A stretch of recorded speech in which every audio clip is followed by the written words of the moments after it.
this really is the only way to travel. And it's how generations of kings, queens, princes and noblemen have arrived at the Palace of Hampton Court, where today 8 artists are lined up in front of its magnificent Baroque east front to compete in the crown jewels of art competitions.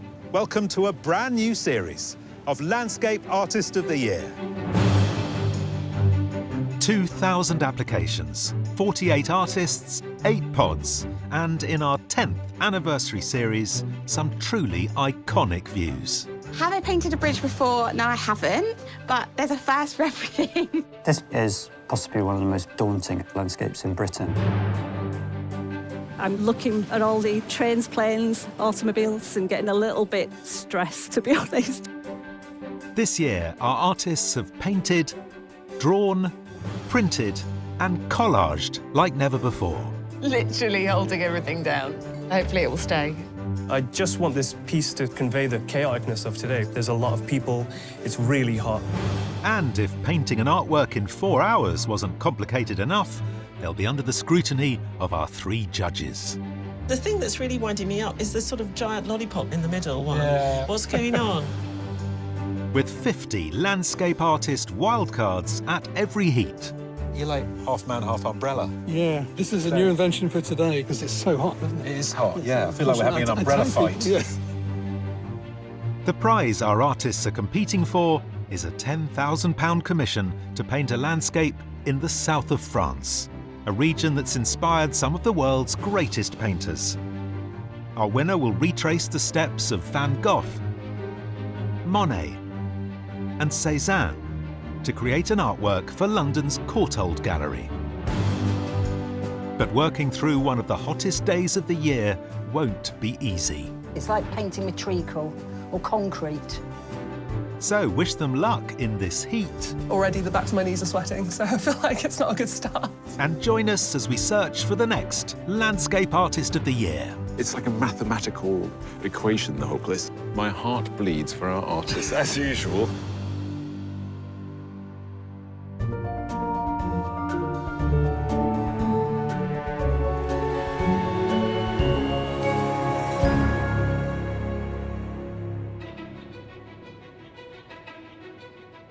Blessed with glorious sunshine today, our 8 artists are textile designer Jill Hurst from Brighton, John Shave, an artist and art tutor from Norfolk who grew up in Australia, Ben McGregor, who runs a furniture company near his home in Surrey, and professional landscape artist Barry Lowenhoff from Sudbury in Suffolk. It's such a pleasure to be here and an honour to be amongst so many other great artists. Also happy to be here today, Batch Singh, a teacher in printmaking from Birmingham, designer Hannah Day from Stourbridge, illustrator Imogen Slater from York, and Leslie Banks, a professional artist from Glasgow. I was feeling quite calm, but I think there's definitely adrenaline kicking in, so I won't have any more coffee. All our artists were selected on the strength of a submitted landscape, which they've brought with them today, along with their very favourite bits of kit. I like to sort of buy things second-hand, and I bought this nice briefcase from a car boot sale, which now carries my paints in. This pen roll that I made years ago, which is made out of some old jeans, so it's a bit of an upcycle. And as the sun beats down on the pods, they're looking at how to tackle today's view. To be able to have sunshine and shadows and a building and a garden with the sunlight bouncing off bits of gold is great.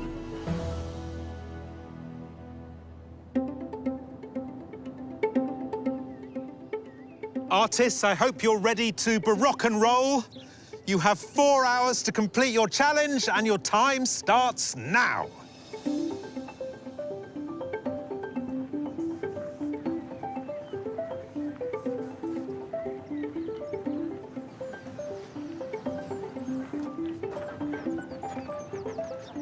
Today's artists are presented with a side-on view of Sir Christopher Wren's 17th century Baroque palace. with each pod given a slightly different perspective on the scene. Stretching out in front of them is the Privy Garden with its lush green lawns, sculpted topiary and abundance of colourful plants and flowers bathed in strong sunlight.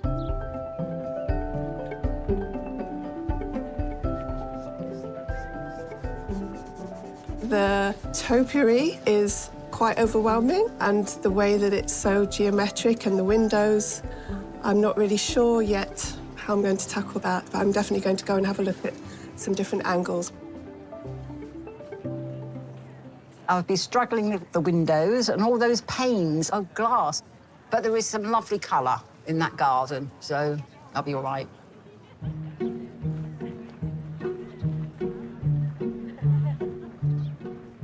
A lot of the times, I like to go for a walk first and then reflect that walk through the drawing. I also use collage, so I've brought some materials about the palace. I think it gives new life to old bits of paper, I suppose. Bach Singh gained a degree in art and design at the University of Leeds and now works at the University of Gloucestershire as technical demonstrator of printmaking. Bach's submission of a scene near his home in Handsworth took 2 weeks and uses watercolour, oils and collage to create a work reflecting the culture and intensity of the area. Morning, Batch. Morning. What did you find out on your walk this morning? The story today is that we're at a very ornate place with a lot of history. Presumably when you're looking for stories, you're looking for something a bit sort of grittier like you had in your submission. It felt like you'd grabbed bits of the scene and collaged it together in a more creative way to add tension. Are you going to be doing that today? I'm planning on doing something similar to that, but I do want to interpret the people and include them as part of the landscape. Who knows? Could be a mess. I'll try my best. I didn't mean for that to rhyme.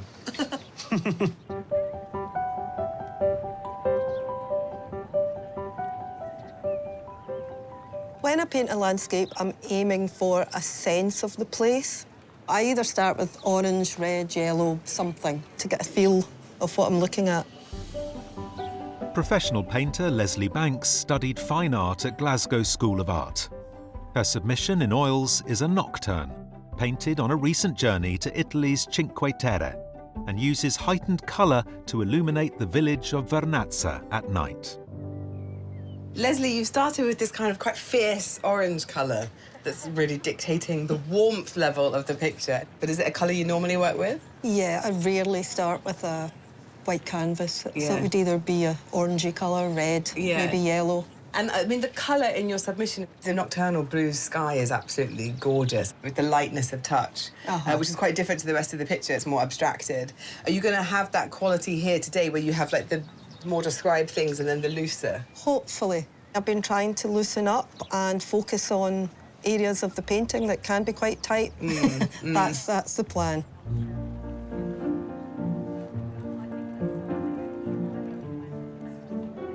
That's a lot of windows.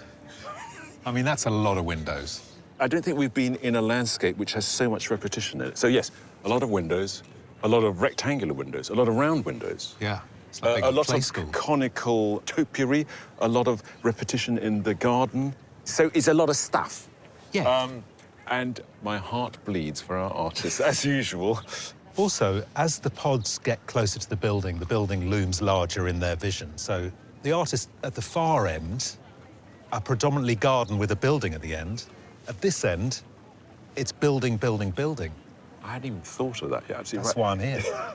It's like a mathematical equation, the whole place. So we're hoping to get a bit of that reflected in the paintings, but we'd also like to see the artists be creative and work their way through it and produce something interesting. So yes, all to play for. It's exciting.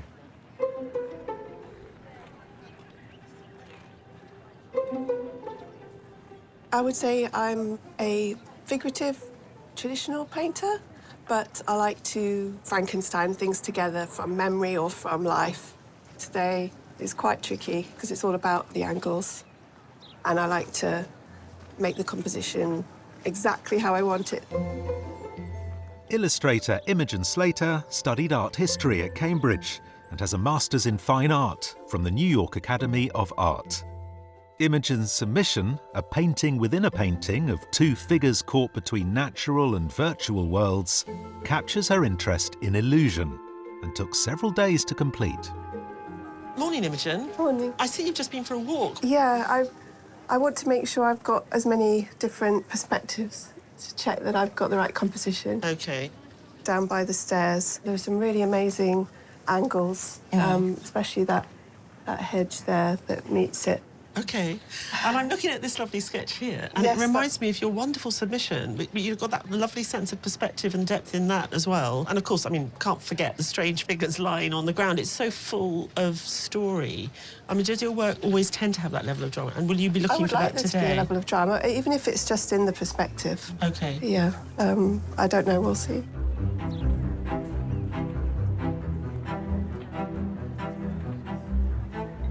My style, I guess, is impressionistic. I like to use kind of painterly brush effects and not pay attention to perspective or stuff having to look exactly as it appears in front of me. During the day, Ben McGregor runs a luxury furniture company, and in the evenings and weekends, he turns to his love of painting. Ben's submission is of a road in the Wiltshire countryside, as the late afternoon sun coloured the landscape and is rendered in his semi-abstract, slightly psychedelic style. Ben, hello. Hi, On this sweltering day in Hampton Court. I was just looking how you set up your painting today. You're avoiding any built-up area, really.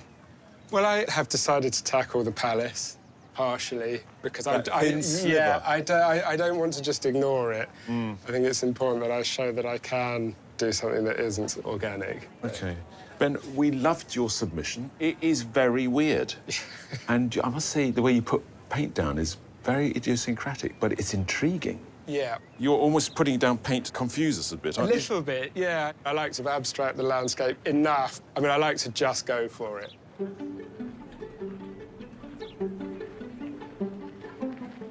Our 8 artists aren't the only ones painting today at Hampton Court. Setting up around the fountain across from the pods are our 50 landscape artist wildcards, and they've come prepared. So I brought with me a 30-year-old easel that I bought in Edinburgh when I was a student in the 90s, but it has been in my garage for a while, so it's very happy to be in the open air. My oil paint will start melting sooner, but I've got an umbrella for that, so I hope it's not going to be too rainy. I've no Lucky Charms with me, but I've got loads of snacks to keep me going and my lunch meal deal.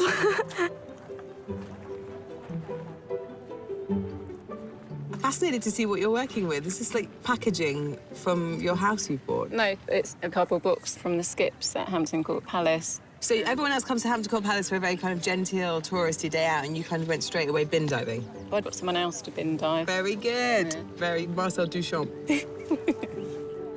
Just one of these wildcards will be in the running for a coveted place in this year's semi-final. And flattery will get them everywhere. You have a really good name. What do you mean? Your name, my husband's called Stephen. What's the surname? Mangold. You're kidding. Your partner's called Stephen Mangold? Yeah. Yeah. That's hilarious.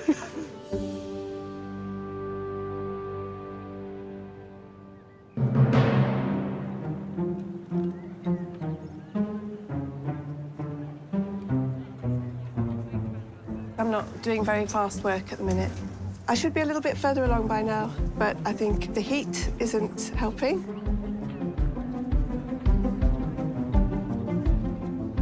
It looks like I haven't done that much now, but hopefully when I've collaged in some elements, it'll take up a lot of space.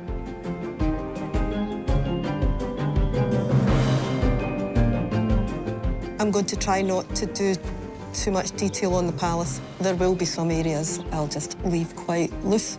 Thought I'd be further on, so we'll see how it goes.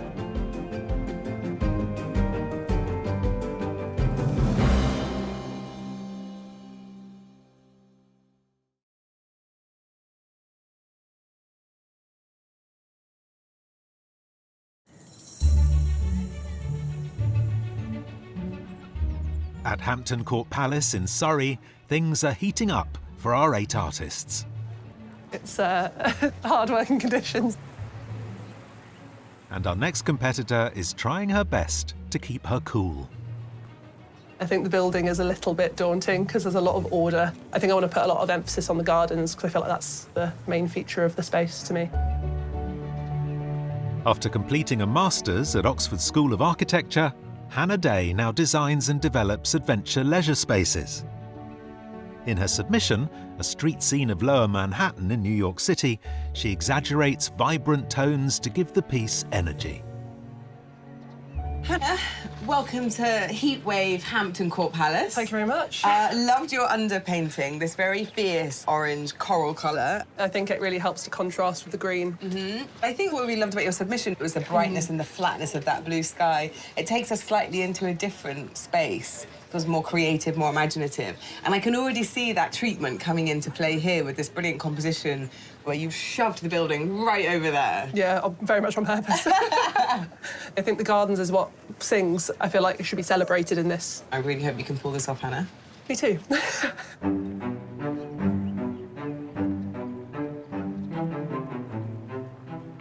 I really like working with charcoal pencils and a few pastels. We can have a great sort of dynamic going on with the really dark shades and a little bit of colour. I might grow out of black and white eventually, but who knows? Barry Lowenhoff studied graphic design at Canterbury College of Art and enjoyed a 45-year career as a graphic designer. His submission in watercolour, charcoal and pastel of a small waterfall in Connemara, Western Ireland, uses both bold and light marks to create a sense of movement in the landscape. Barry, you put in this rather lovely loose, is it watercolour? It's actually watercolour and liquid charcoal. It does have a nice It looks texture. very painterly and lovely. Barry, let's talk about your submission. You've got the water and then you've got the texture of the pine trees. You wish you were there, rather. Yeah.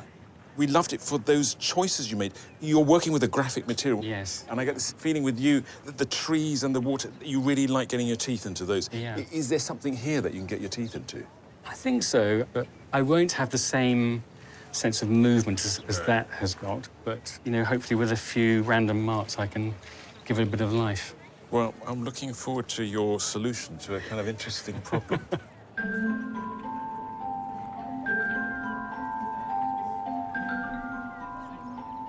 I just love mixing colours, really. I am attracted to oranges and those complementaries with the blues and purples, and I just love putting things next to each other, even if they're not really there.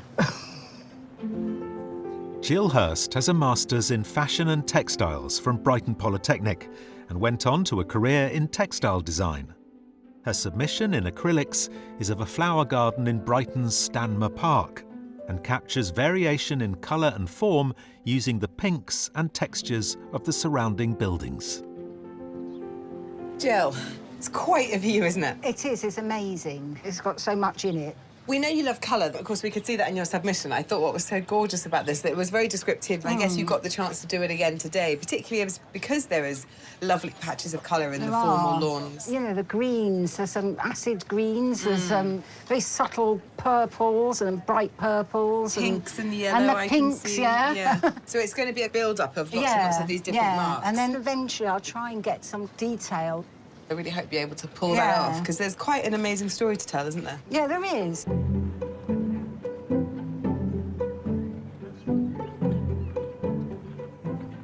I'm painting in oils. I've got so used to using them over the years that I can play around, change colours all the time if I need to.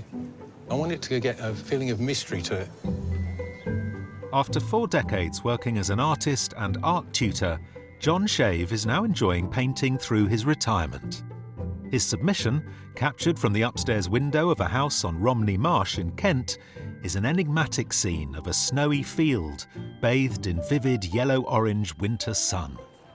Good morning, John. Hello.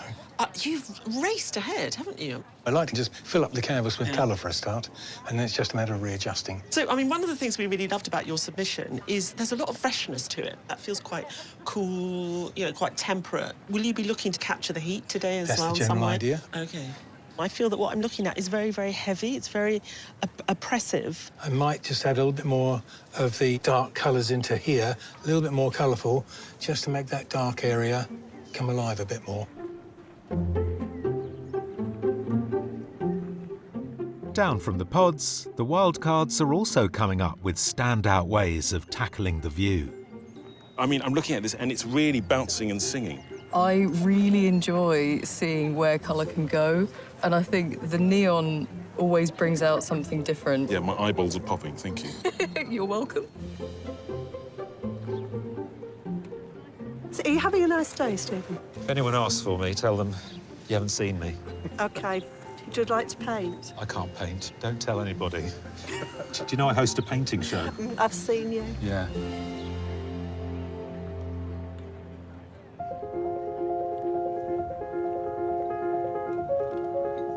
It's going to be a bit of a challenge, compressing the landscape and trying to get it wide and broad and get as much of the garden in as possible. I'm not making as much progress as I would like. I really want to finish off all of the layout and then start putting in the tone with more three-dimensional feels and looks. So I need to get a move on, basically. I've been trying to sort out this garden, which is immaculate, but mine looks a bit swirly. I just hope I can bring it together so it doesn't just look like lots of marks on a page.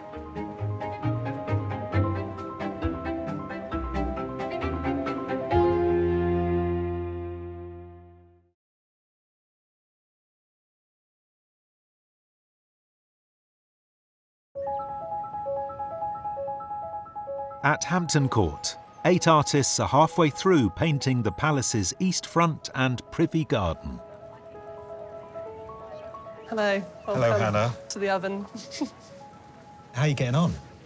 I'm trying to show the fullness of the garden without having to put every leaf and flower in. Right. It's just now to get the detail and also not overworking it, the classic. Classic conundrum. Yeah.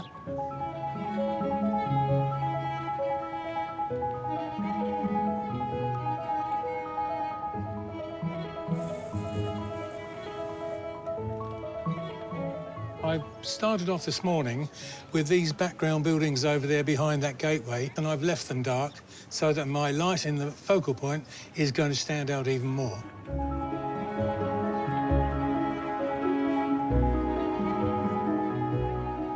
My paints are not very well, and all my brushes, they've just turned into like treacle, really. So it's like painting with treacle or concrete. So I'm having to use a lot of paint, but it'll be all right. What a setting. But for an artist, majestic or a right royal pain? There's so much symmetry, so many different perspectives. We've also put them in a difficult position because they're having to deal with the formality of the garden as it's meant to be, but with the reality of the angle that they've got looking at it. It's interesting to see who's gone for that feeling of heat. You can definitely feel it in Leslie's, can't you? Yeah, I think Leslie's orange ground has a real sense of heat, which is only going to build as the afternoon goes on. I just hope that she can keep it loose. I think with the elaborateness of what she's looking at, she could quite easily get bogged down in all the detail, particularly of the topiary. Barry's behind. Yeah. I think it'd be quite interesting if you could carefully work his way around the page, just giving us enough detail to offset that painterly wash he's put down. I mean, that's what his submission worked of. I'm given up on him completely yet. I mean, he wants to use charcoal. He could get some beautiful flourishes with that. He can do an awful lot with not very many marks. But there's no denying the fact he's just gone far too slowly.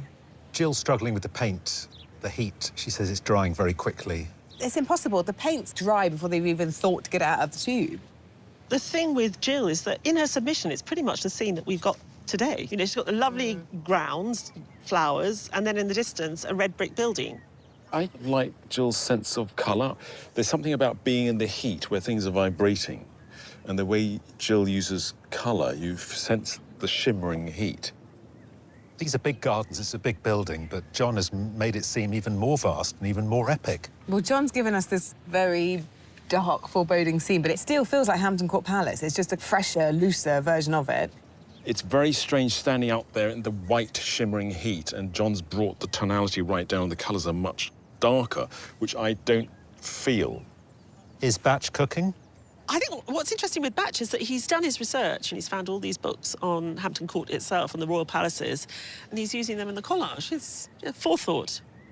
I'm surprised that Batch hasn't maybe put down more of a wash or something to get us into a painterly mindset, just to sort of take us away from this very stark emptiness. Hannah seems to have shrunk the house and enlarged the garden. Are you happy with that? I love the way that she's created these interesting sightlines across the garden. She's really understood what's fascinating about the space. The way she puts paint down, it's delicious. I mean, it really goes on nicely. Ben's giving us 50 shades of green. Yeah, I mean, I think Ben is essentially an abstract artist. And it's as if he's building a tapestry with different stitches in each little organic shape that he's created. I mean, it's fabulously bonkers, really. It's like he sat there, sort of digested the scene, and it's come out organically. I don't feel that it has the order or structure or geometry of this, but it is a sense of the space in terms of how the eye moves across the landscape. Imogen's submission showed architectural clean lines with a bit of greenery as well. She's found that, hasn't she, again? I salute Imogen for finding a scene that was interesting to her. You know, this lovely sort of doorway leading to somewhere else, something out of a fairy tale, and the steps leading down.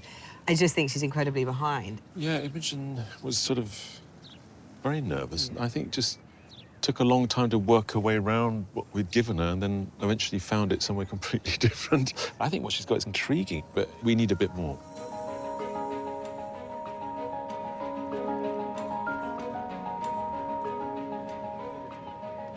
I got the quill out and I just started putting the marks down, and I've started using collage to put in the palace and match some of the tones that I'm seeing. I just want this piece to sort of convey the chaoticness of today, which is like there's a lot of people, it's really hot.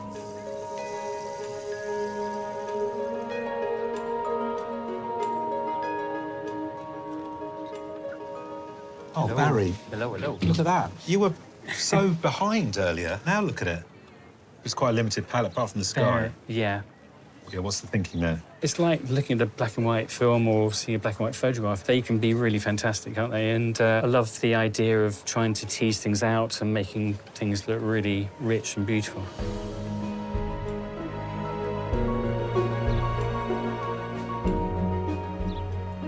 I've given the palace a slightly more pinky hue rather than going that deep orange because I don't want it to feel too heavy at the top of the painting.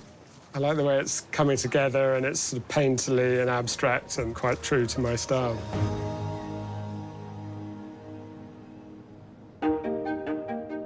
Best known as one of Henry VIII's favourite residences, and for its own impressive art collection, Hampton Court Palace owes much of its appearance today to two later monarchs. Mary II and her husband, William III, who reigned together from 1689 until Mary's death in 1694. A big problem for William was that he had asthma and couldn't live in central London. They came and visited Hampton Court, and William loved it. The ageing palace needed renovation. Unable to afford a complete rebuild, the royal couple hired superstar architect Sir Christopher Wren to design an extension in the dramatic new Baroque style. Wren was really involved in building St. Paul's Cathedral, but he was also incredibly keen to have a hand at trying to build a royal palace as well. As well as a grand new facade, William and Mary commissioned his and hers apartments, each reached by a grand staircase. Mary had luxurious tastes, and William liked all of the traditional trappings of a king. He even had rooms for his closest friends, his favorites. By updating the dilapidated palace, William and Mary not only created a contemporary home, but also ensured the building's future. I think if William and Mary hadn't come in and built this incredible extension, Hampton Court may have just fallen into further ruin, and this palace may not be here today.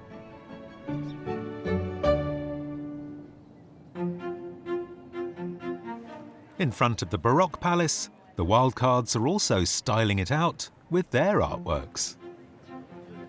I'm doing mixed media, so I had to bring basically half my house with me. It's not as practical as in my study, but all good fun. And as the end of their challenge approaches, the judges are checking on their efforts. You're looking very cool, calm and collected at this point. Is that because you've finished? Yeah, it's as done as it can be. I overheated today a little. Well, didn't you? So, yeah, made the decision-making a little bit harder. You know, I'm talking to other artists here. They look at those windows and think, oh, my God, I've got to put all the windows in. You don't have to do that. Not with watercolour. No. I've just been watching you put that blue into the shadows, and it's just so yummy, the way it sits on the paper. But only one wildcard will win. That's the big one I've been admiring all day. Very good, yes. And there's this one. Which isn't bad at all. I rather like this one. Thank you. Congratulations. Too much, I can't believe it.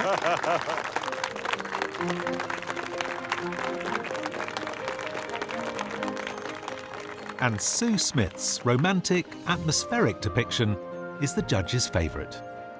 Today's all about excess. It's all about too much. And actually there, you just reduce it. It's really nice and quiet and sort of full of mood. So, well done. Thank you. No, thank you very much. So much. Thank you.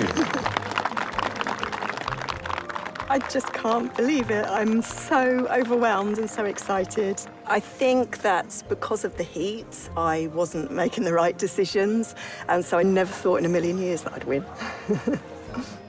Sue from East Sussex enters a pool of wildcard winners from all the heats, one of whom will be picked to paint in the semi-final.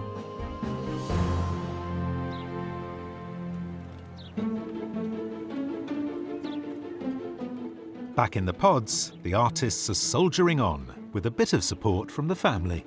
Wave, guys.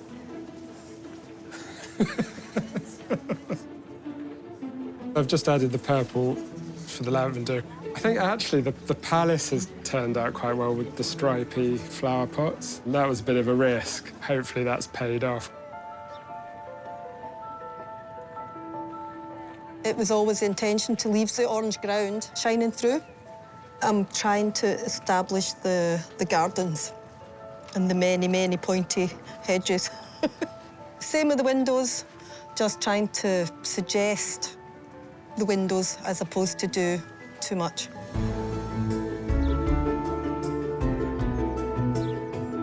What I've got left to do is the thing that I've been avoiding, which is the actual palace. Do not feel like I'm on track at all. I feel like I am for the chop at this rate.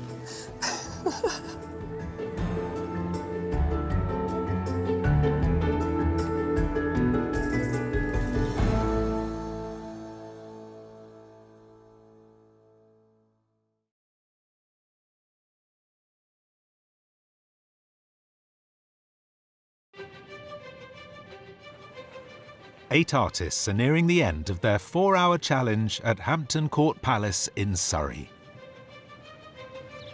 So we're getting to the sharp end of this day. The axe is about to fall. Sorry, Anne Boleyn.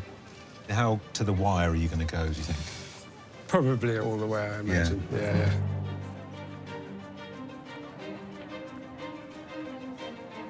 I just realised you are using acrylics, which must have dried in about 3 seconds. I think I've probably used about £200 worth of paint just from drying it out. Oh, right. It's almost done, and I don't want to go too far because I might overwork it and it'll get into a right old pickle then. You going to finish on time? I think this has more or less got to be it, or I'm going to start footering. It's going to start what? Good Scottish word for messing about. Footering. Footering. Footering. Oh.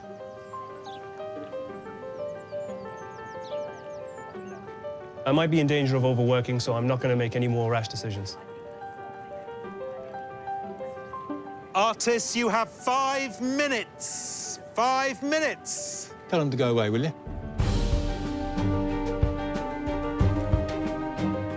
Just a little bit of tidying up, I think, before I stop. It's not where I would like to be. I don't think I will finish.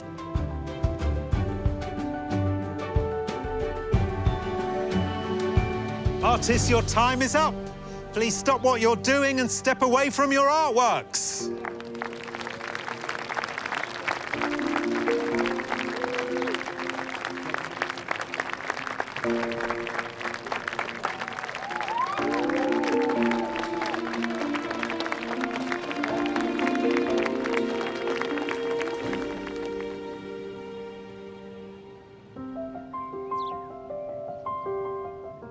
Just one of today's 8 artists will win this heat and be one step closer to the coveted title of Landscape Artist of the Year and a £10,000 prize commission for London's Courtauld Gallery.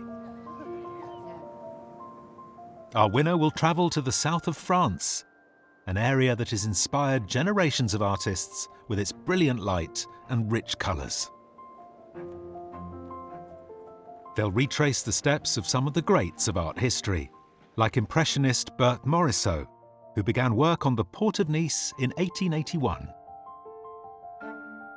Berthe Morisot, very, very important female artist. Many people think about Monet and Pissarro, but she was there right at the start. And in this painting itself, we see her trying to capture the movement and the light on the water. So everything is very tentative. And that's that fleeting moment that the Impressionists were so keen to capture.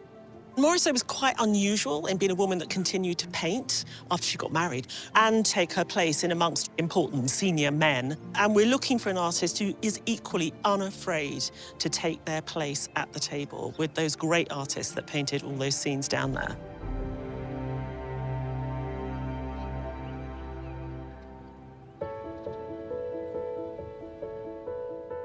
For now, in Surrey, it's time for the judges to look at the 8 finished works.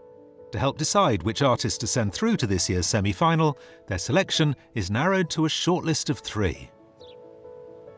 It's like a day of dealing with the kind of rigid conformity and the formal quality of those gardens in that building, and then the kind of artistic desire and imagination and will of the artist to bend it somehow. Leslie chose this fantastic, vibrant orange that really helps lift this picture.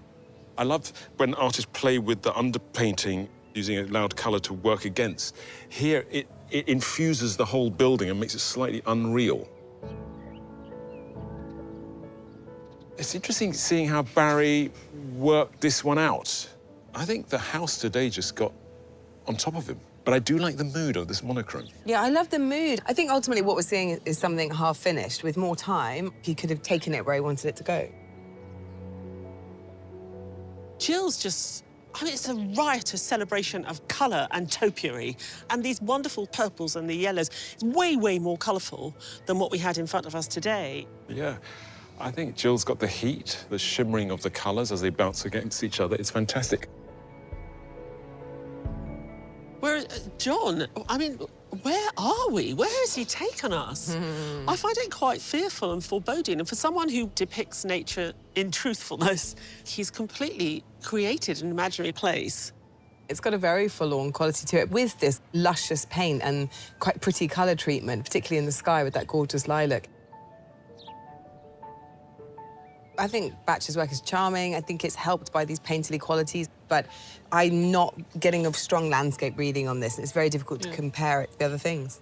I like this journalistic, multimedia approach to what is happening today. It's about place, but it's about the people within the place. Yeah. And I find it amusing and entertaining. There are so many funny moments in Hannah's painting, aren't there? I mean, those chimneys that pop up behind the hedge there, it's sort of quirky. It's a really charming work. I think it is charming, it's amusingly done. In the beginning, the orange underpainting, it looked more contemporary. It was going in a different direction. And with the painting out of that orange, it's become more traditional, more conservative. Whereas you look at Ben, and it really is quite obviously quirky. I mean, he's sort of found this higgledy-piggledy land. Some of the topiary look like lollipops. They've got a kind of Willy Wonka quality. It feels weird and organic and psychedelic, but it's very well thought through and structured. Imogen's found this really great view, and this picture has so much promise because you can almost sense the weird light that it would have had by the time she finished it. Yeah, with Imogen, it's quite interesting. She's come up with a really clever way of showing us the weirdness of the garden and the geometry of the house. It's remarkable how little she's done and how much she's saying.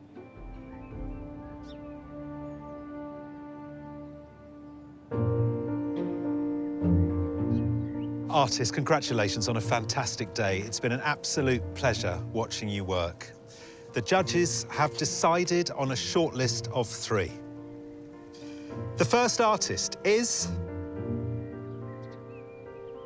Jill Hurst.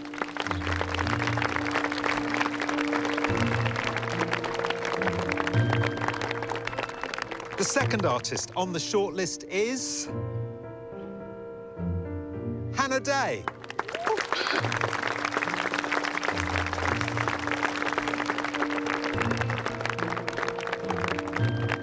The third artist is Ben McGregor.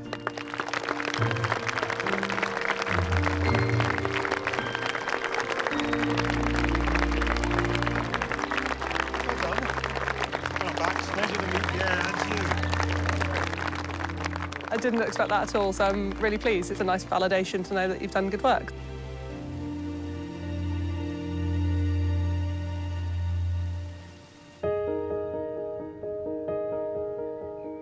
The judges now have the unenviable task of picking today's winner.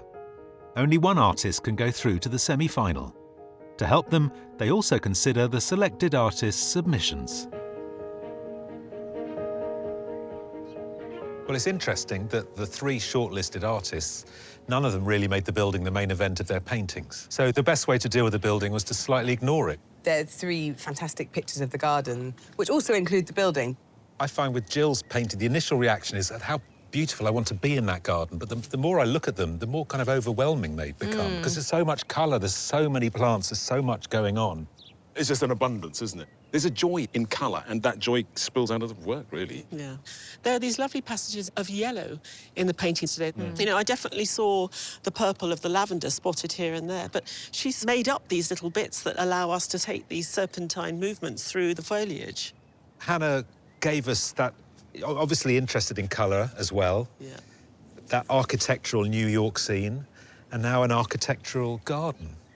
The strangeness of them comes maybe through the saturation of the colour and through the language of the painting. So there's something definitely mildly quirky about Hannah that we can't entirely put our finger on, but we find very enticing. As we're standing here, I realise how many similarities there are in terms of repetition, vertical disruptions, the sense of space. I think the quirkiness is, you know, the amount of windows she's painted in both these paintings is extraordinary. Ben's work is really imaginative and interesting. I mean, his submission, those figures where that child is hugging the man with his mouth open on the top right. What? Can you see that? This figure here looks like someone burying their head in someone's shoulder, like that. OK. And the person behind is like... So I see things when I look at Ben's work. What do you make of his... I can't not see it now. There you go. Yeah. I mean, he has a real particular vision, doesn't he? And he's seen it through. He wrestled with the building and he was like, right, you can go in, but you're only getting 2 inches at the top. It is very believable, actually, in creating a sense of distance in a landscape which otherwise has very few reference points. It's like we've stepped off the table with the Mad Hatter's Tea Party and we've gone into this crazy garden and the Queen's going to come out and shout off with his head. It is mad. It is like a tapestry, but it's foam-filled, so every little distinct section it is like a little cushion.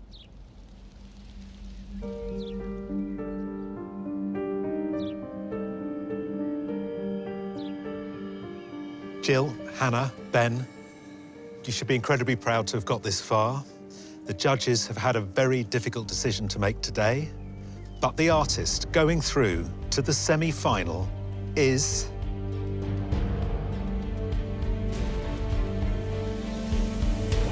Ben McGregor.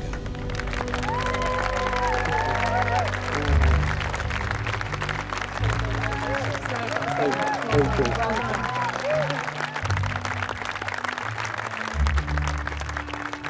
I'm unbelievably happy to have got through. So happy. Such an honour. Ben made such a great decision early on. He was fascinated by this garden and he really showed it to us in this exaggerated way through these shapes and forms. And really it was a masterclass in being able to say, this is what interests me and I'll make it interesting to you too. I think Ben's got a very exciting language and we want to send someone down to the south of France who knows who they are as an artist, who is confident, who could really grow and blossom. I can't even tell you how much of a confidence boost this is. As an artist, I struggle with confidence in my own work, so yeah, it's absolutely huge for me.